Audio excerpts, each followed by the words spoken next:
More bank stocks reporting earnings this week: JP Morgan, Wells Fargo, Citigroup, and PNC. The financial sector was sluggish last year thanks to the coronavirus pandemic and the Federal Reserve's dovish monetary policy, which promises to keep interest rates low for the foreseeable future. While the banking space is not yet out of the woods, there has been rising optimism among investors about the industry's potential steady recovery this year. Banking stocks are expected to be back in favor concomitant with the effectiveness of a second federal fiscal stimulus package and a higher long-term interest rate outlook. The sector lagged the broader market in 2020. This is evident from the SPDR S&P Bank ETF's KBE 10.9% loss versus the S&P 500's 15.4% returns. However, KBE's 38% return over the past 3 months reflects solid short-term bullishness as bank stocks have already rallied higher on positive vaccine news. Additionally, the Federal Reserve's recent round of stress testing found U.S. banks to be sufficiently healthy to withstand the adverse financial conditions caused by the pandemic. Analysts believe normal business activities have been restored and demand for loans might have improved in the fourth quarter. However, major banking companies have not yet provided their earnings outlook for 2020. JP Morgan Chase & Co., JPM, Wells Fargo & Company, WFC, Citigroup, Inc. C, and PNC Financial Services Group, Inc. PNC, are scheduled to report their earnings this week. So, we think it is worth keeping a close eye on these stocks. JP Morgan Chase & Co., JPM. JPM is a leading global financial services firm with assets of $3.2 trillion and operations in more than 60 countries. The firm is a leader in investment banking, commercial banking, and asset management. It operates under 4 segments: Consumer and Community Banking, CCB, Corporate and Investment Bank, CIB, Commercial Banking, CB, and Asset and Wealth Management, AWM. JPM will host its conference call on January 15 to discuss its results for the fourth quarter and full year 2020 ended December 31, 2020. The company is benefiting immensely from its strong capital, massive reserves, and solid liquidity position. Its client-driven business model and footprint expansion have allowed it to capture significant market share in several operations. Analysts expect JPM's full-year revenue to grow 1.3% year-over-year. In the third quarter ended September 30, 2020, JPM posted revenue of $29.9 billion, which was relatively stable compared to the year-ago quarter.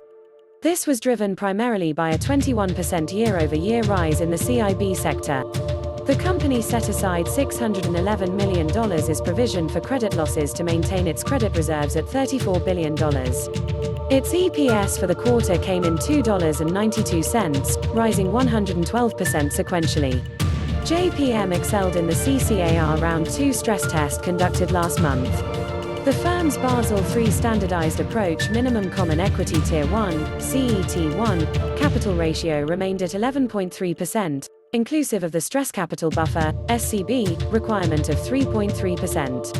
Consequently, the company's board has approved a new common equity share repurchase program of $30 billion. It is ranked number 1 in the 11 stock money center banks industry.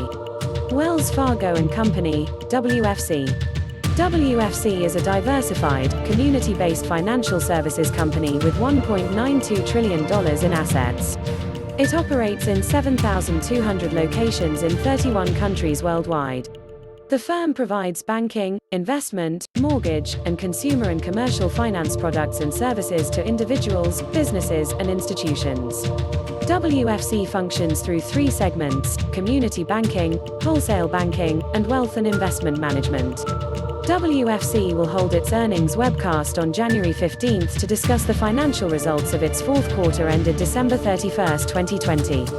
The company is prioritizing the implementation of its risk, control, and regulatory work to improve operational and financial performance. Moreover, the firm remains strong with its capital and liquidity levels well above regulatory minimums. However, analysts expect WFS's full-year 2020 revenue and EPS to decline 14.8% and 91.9%, respectively. WFC reported impressive third-quarter results, with $18.9 billion as revenues, rising 6% sequentially as the firm witnessed strong mortgage banking fees, higher equity markets, and declining sequential charge-offs. Provisions for credit losses remained relatively flat compared to the prior quarter, accumulating at $20.5 billion for the year. Its EPS for the quarter came in at 42 cents, compared to the quarter-ago loss of 66 cents per share. The company recently announced that the Office of the Comptroller of the Currency, OCC, has terminated a 2015 consent order related to the company's Bank Secrecy Act, Anti-Money Laundering, BSA/AML, compliance program. In December, WFC announced that it will resume its share buybacks and will continue dividend payments in the first quarter of fiscal 2021. As part of the response to the Fed's test, WFC said, "While we expect to have modest capital distribution capacity in the first quarter, we continue to have significant excess capital above regulatory requirements." Under ratings, WFC has been accorded a B rating for industry rank. Of 11 stocks in the money center banks industry, the company is ranked number 10. Citigroup, Inc. C is a diversified financial service holding company that provides various financial products and services, banking, credit card lending, and investment services, in North America and internationally. The firm operates primarily through three segments: Global Consumer Banking, GCB, Institutional Clients Group, ICG, and Corporate, Other. C is scheduled to report its results for the fourth quarter ended December 31, 2020 on January 15. The bank managed to stabilize its credit costs last year, and its management believes stated that, "The backbone of our global network, Treasury and Trade Solutions experienced strong client engagement in the face of low interest rates." The firm has witnessed significant growth in fixed income markets, investment banking, equity markets and the private bank as part of its ICG group last year. Analysts expect C's full year 2020 revenue to grow 0.1% year-over-year. C reported total revenue of $17.3 billion in the third quarter, declining 7% year-over-year, reflecting primarily lower revenues in GCB and corporate segments. Provision for credit losses was $26.4 billion, representing 4% of total loans. Its EPS for the quarter came in $1.40, rising 180% sequentially. C issued a statement last month highlighting its intention to resume its share buyback plan and begin paying a 51 cents dividend per share Q through 3Q of its fiscal 2021. The regulatory stress test report enabled the bank to take certain capital actions during the first quarter of fiscal 2021, subject to certain restrictions, while extending the period for notification regarding the recalculation of its stress capital buffer requirement through March 31, 2021. C's strong momentum is reflected in its ratings. It has a buy rating with a B in trade grade and industry rank. Within the money center banks industry, it is ranked number 7 of 11 stocks. PNC Financial Services Group, Inc. PNC is one of the largest diversified financial services institutions in the United States. It operates through 6 segments: retail banking, corporate and institutional banking, asset management group, residential mortgage banking, BlackRock, and non-strategic assets portfolio. PNC is scheduled to report the results for the fourth quarter ended December 31, 2020 on January 15.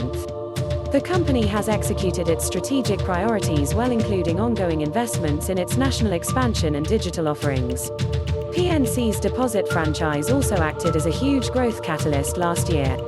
While analysts expect PNC's full-year revenue to decline 5.9%, its EPS is estimated to grow 42.7% year-over-year. PNC reported total revenue of $4.3 billion in the third quarter, increasing $205 million, or 5% year-over-year. Its provision for credit losses was $52 million, rising to $3.43 billion so far this year. Its EPS for the quarter came in $2.92, rising 9% compared to the year-ago quarter. In November, PNC signed a definitive agreement to acquire BBVA USA Bancshares, Inc., the U.S. banking subsidiary of Spanish financial group, Banco Bilbao Vizcaya Argentaria, S.A., BBVA, for a purchase price of $11.6 billion. Moreover, the firm recently announced the redemption of $900 million of 2.5% senior banknotes, which are due later this month. It is no surprise that PNC is rated a strong buy in our ratings. It is also rated an A in trade grade and buy and hold grade, and a B in peer grade and industry rank. Within the money center banks industry, it is ranked number 3 of 11 stocks.